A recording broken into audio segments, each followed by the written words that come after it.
For generations, the Great Australian Barbecue meant one very specific thing. You fired up a gas bottle, threw some sausages on a backyard hot plate, and wrapped them in a single slice of white bread while catching up with your mates. If you wanted to actually eat out on a Friday night, you headed straight to the local pub for a chicken schnitzel or grabbed a box of fish and chips.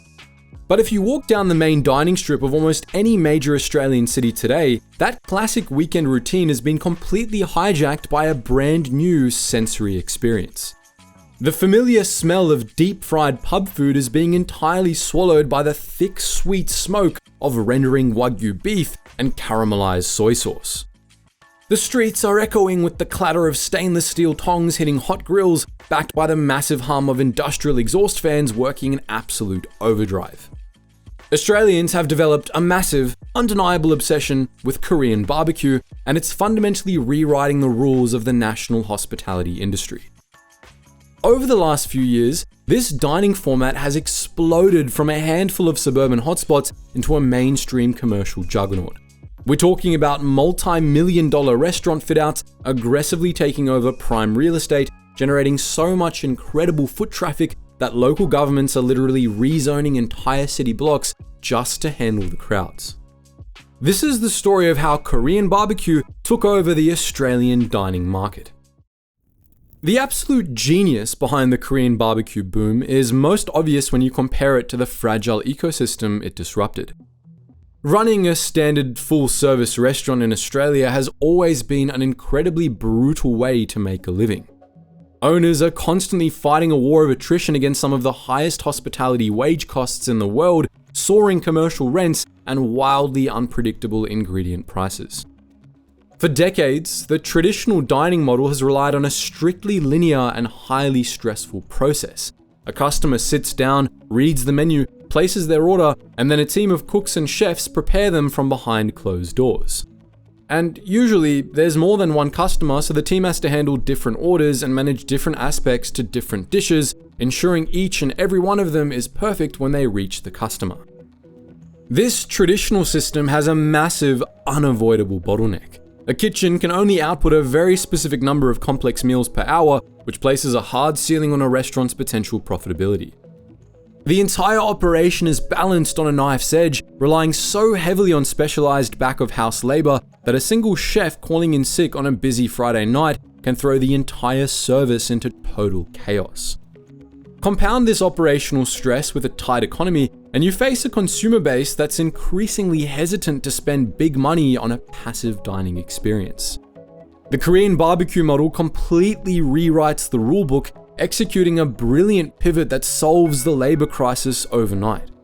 By taking the primary cooking mechanism out of the back room and dropping it right into the center of the customer's table, the restaurant effectively outsources the most stressful, labor-intensive part of the service directly to the paying diner. This completely transforms the back-of-house operation, and instead of employing a small army of cooks and chefs, a Korean barbecue kitchen functions more like a high-efficiency industrial prep station. The kitchen staff are primarily focused on operating commercial meat slices, preparing massive batches of marinades, and organizing the endless, colorful arrays of small side dishes. This shift in labor distribution allows operators to scale their venues to massive proportions and serve hundreds of people simultaneously without proportionally multiplying their skilled labor costs.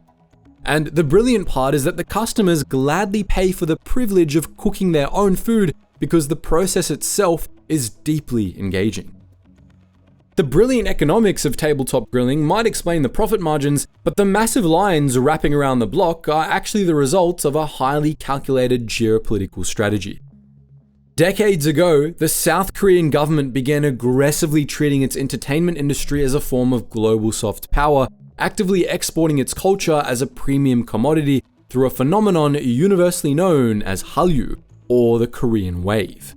And the Australian market bought in completely, and over the last decade, local consumption of Korean pop culture has gone into absolute overdrive as global tours from titans like BTS and Blackpink routinely sell out Australian stadiums. Meanwhile, massive cinematic crossovers like Parasite and Squid Game have completely shattered the language barrier to pipe South Korean aesthetics directly into Western living rooms. This cultural footprint is now so deep and permanent that the National Museum of Australia even launched a dedicated exhibition to document exactly how the Korean wave is fundamentally reshaping local interests and demographics. This relentless media exposure operates as a massive invisible marketing campaign. When millions of people spend hours watching their favorite actors and musicians laughing and flipping sizzling pork belly around a tabletop grill, it forms a powerful psychological anchor that makes the cuisine look vibrant, communal, and undeniably cool. Audiences naturally want to pull that cinematic experience right off the screen and drop it into their own weekend routines, which instantly transforms a simple food craving into a highly lucrative, high-volume commercial demand. This dynamic has a particularly heavy influence on younger generations. A recent ABC News investigation noted that Gen Z and Gen Alpha are so completely immersed in Asian culture that they're actively dictating the future of Australian consumer habits. For this demographic, a night out at a Korean barbecue joint is a primary social event and a tangible way to participate in a global trend, which gives restaurant owners an incredible advantage because the customers arrive at the door completely pre-educated. Thanks to thousands of hours of TikTok videos and YouTube vlogs, patrons already know the etiquette and don't need a waiter to explain how to properly wrap a piece of grilled beef in a piece of lettuce and how to dip it into some spicy ssamjang paste. But monetizing that demand on an unprecedented scale required a ruthless business strategy. This is where a brand called Butcher's Buffet found its edge. By fusing the highly engaging communal elements of Korean barbecue with the high-volume economics of an all-you-can-eat model, they essentially built a rapid expansion machine. Rather than testing the waters with a small boutique restaurant, the team behind Butcher's Buffet relied on an aggressive real estate strategy to immediately start building enormous dining halls. They established highly profitable outposts in Blacktown, Cabramatta, Eastwood, and Strathfield to systematically capture the suburban market before making a massive play for the city centre. You can see the absolute peak of this operational strategy at their flagship store in Sydney's Chinatown. They completely took over a sprawling 500 square metre space on Sussex Street and packed it with 60 individual barbecue stations, allowing them to seat and feed over 200 diners simultaneously. Keeping a restaurant of this colossal size running smoothly requires an incredibly precise supply network, and to maintain quality while serving hundreds of people every single night, Butcher's Buffet completely rejected the industry standard of relying entirely on cheap frozen imports. They instead focus heavily on sourcing meats directly from local Australian suppliers, and this commitment to a fresh inventory requires a highly synchronized delivery schedule and strict temperature control systems that require the kitchen staff to work in a state of constant motion, rapidly slicing and replenishing the buffet stations with mountains of marinated beef, pork belly, and fresh vegetables to ensure the line never stops moving. That relentless back-of-house hustle is the engine that powers a brilliantly straightforward value proposition out on the floor. Customers pay a fixed price up front, completely removing any anxiety about a climbing bill at the end of the night, and in exchange, they can eat as much premium meat as they want, provided they do it within a strict 90-minute time limit. That time limit allows management to know exactly how much revenue a specific table will generate and exactly how long those seats will be occupied, allowing for razor-sharp financial forecasting and highly efficient staff scheduling. While the buffet model captured the mass market through volume and value, another faction of restaurateurs recognized a completely different opportunity. For a long time, Korean food in Australia was associated almost exclusively with cheap eats and student budgets. The menus were often watered down to cater to conservative Western tastes, and the dining environments were typically chaotic, loud, and incredibly smoky.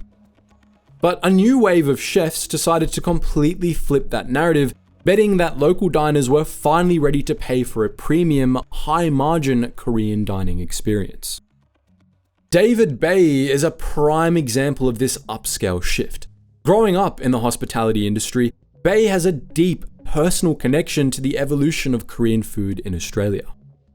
His father, Donald Bay, was a pioneer who opened an early Korean takeaway shop in King's Cross and introduced Sydney to Korean barbecue back in 1992. David literally grew up sleeping upstairs above the takeaway shop and doing his homework in the booths of his father's barbecue restaurant. He watched the industry evolve firsthand and understood exactly where the gaps in the market were. After finding success with ventures like the frozen yogurt chain Muchi and the Vietnamese street food brand Banh Mi, Bay returned to his roots to launch a hospitality group called Kultur. The Kultur group was built to completely reimagine the perception of Korean dining, and Bay understood that corporate clients and affluent diners wanted the interactive thrill of tabletop grilling, but they also demanded high-end aesthetics, premium ingredients, and impeccable service. To meet this demand, Kultur opened a restaurant called Suit in 2023, deliberately placing it right in the heart of the upscale Barangaroo precinct. Stepping inside, the smoky, chaotic energy of a typical barbecue joint is entirely replaced by a highly curated dining experience. State-of-the-art ventilation systems allow diners to grill their lunch without heading back to the office smelling like rendered animal fat, while traditional wood charcoal guarantees a flawless sear on the meat. This allowed the restaurant to pivot its entire business model away from sheer volume and focus strictly on high average transaction values. Instead of a budget-friendly buffet, diners pay a premium to sear dry-aged Wagyu over traditional wood charcoal alongside a signature soy-based marinated short rib perfected over 50 years through Bay's own family recipe. To completely justify that premium price point, the staff at Suit are trained to act as culinary guides, and they educate guests on cultural heritage and drinking etiquette while curating pairings from an extensive list of premium sake and rare soju. This upscale trend is also mirroring itself down south in Melbourne. Chefs with backgrounds in elite establishments are applying their fine dining discipline to Korean flavors, and a chef named Do-Won Lee, who previously spent 4 years at the highly acclaimed Nobu, recently opened a venue called Sot on Burke Street. He merged the chic, minimalist design of a high-end bistro with highly inventive dishes like chilled gochujang broth ceviche. By delivering an immaculate environment and top-tier ingredients, these operators have conclusively proven that Australian consumers are willing to spend serious money on Korean cuisine, effectively raising the entire financial ceiling of the industry. But you simply can't run hundreds of high-turnover restaurants across a country this vast without a highly industrialized supply chain backing them up. The rapid nationwide expansion of Korean barbecue quickly exposed a serious vulnerability in the Australian market, because sourcing authentic ingredients at a commercial scale historically meant relying entirely on expensive, slow-moving imports from Asia. The major global food manufacturing conglomerates saw and recognized a massive financial opportunity. A South Korean corporate titan named CJ Foods decided to bypass the import problem entirely by dropping a $10 million investment to build the necessary infrastructure on Australian soil. As the massive global player behind the incredibly popular Bibigo brand, they looked at the exploding demand for Korean food in the Oceania region and made a strategic move to dominate the market from the ground up. Eugene Cha Navarro, the managing director of CJ Foods Oceania, spearheaded this localization strategy. She understood that true longevity meant becoming a permanent fixture in the local food ecosystem. They partnered with established local food manufacturers, setting up a sprawling, localized production line and buying directly from Australian farmers, pulling in thousands of tons of fresh Napa cabbage, radish, and green onions straight out of Victoria and Queensland. Today, this production facility operates as the invisible engine driving the entire K-BBQ boom. The reach of this supply chain is so vast that whether you're eating kimchi in an elite Barangaroo dining room or at a sprawling suburban buffet, that food was likely manufactured in an Australian facility explicitly built to feed this exact dining trend. The sheer economic weight of these restaurants eventually became too large for city planners and local governments to ignore. The density of Korean businesses in specific suburbs created massive localized economies that forced municipalities to officially recognize and invest in these cultural hubs. This formal recognition is a crucial step in the business lifecycle of these precincts because it unlocks vital tourism funding, prompts major infrastructure upgrades, and provides massive marketing opportunities that benefit every business in the area. In Sydney, the suburb of Eastwood has long been the unofficial heart of the local Korean community. The area is absolutely packed with specialized supermarkets, fashion stores, beauty outlets, and dozens of highly successful barbecue joints. The foot traffic in this area is immense, driven by both the local Korean-speaking population and visitors seeking an authentic dining experience. In 2023, the city of Ryde formally recognized this economic powerhouse by officially establishing the Rose Street East Precinct as Koreatown. This formal recognition was a highly calculated commercial play. Backed by hundreds of thousands of dollars from both local and state governments, the council secured a specialized grant to launch an aggressive, multi-platform advertising campaign designed to funnel 4 million visitors directly into Eastwood. To ensure the physical space matched this ambition, they brought in Korean artists to authentically redesign the streetscape. The mayor even publicly championed the rezoning as a strategic economic booster intended to inject fresh vibrancy into a crucial commercial zone located right next to major innovation districts. Down south, Melbourne followed a very similar path to capture the undeniable financial impact of its own restaurant clusters. Tucked away in the central business district, a small thoroughfare called Healy's Lane had organically morphed into a dense hub of roughly 25 distinct Korean businesses. This intense concentration of barbecue joints quickly became a major engine for the city's nighttime economy. With the laneway constantly buzzing with crowds waiting for tables and generating significant tax revenue, the city of Melbourne officially stepped in and designated the area as Koreatown to protect and promote that organic growth. But did you know that this year a new official precinct has been established right here in the city? It's called Koreatown, and due to the increasing popularity of Korean culture, it really is a destination not to be missed.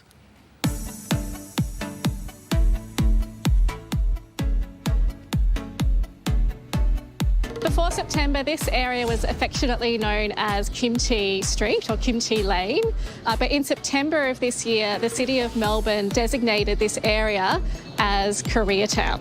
Koreatown is located just a stone throw away from Flagstaff Gardens and is located between Little Lonsdale and Lonsdale Streets. Melburnians are always looking for the latest hotspot to come and to visit, and this is a great way to showcase Korean cuisine and Korean culture more broadly. Wanting to physically cement this status, the local council teamed up with the Consulate General of the Republic of Korea to install 4 traditional wooden totem poles known as jungsung. Standing 3 meters high at the precinct entrances, these hand-carved landmarks serve as immediate tourist attractions built to flood social media with iconic photos and pull even more foot traffic into the area. Politicians have explicitly framed this official branding as an economic play designed to stand shoulder to shoulder with legendary Melbourne streetscapes like Chinatown and Degrave Street. Ultimately, watching these informal dining clusters transform into heavily funded municipal precincts shows exactly how deeply the Korean barbecue industry has embedded itself into the Australian economy and permanently rewritten the map of our major cities.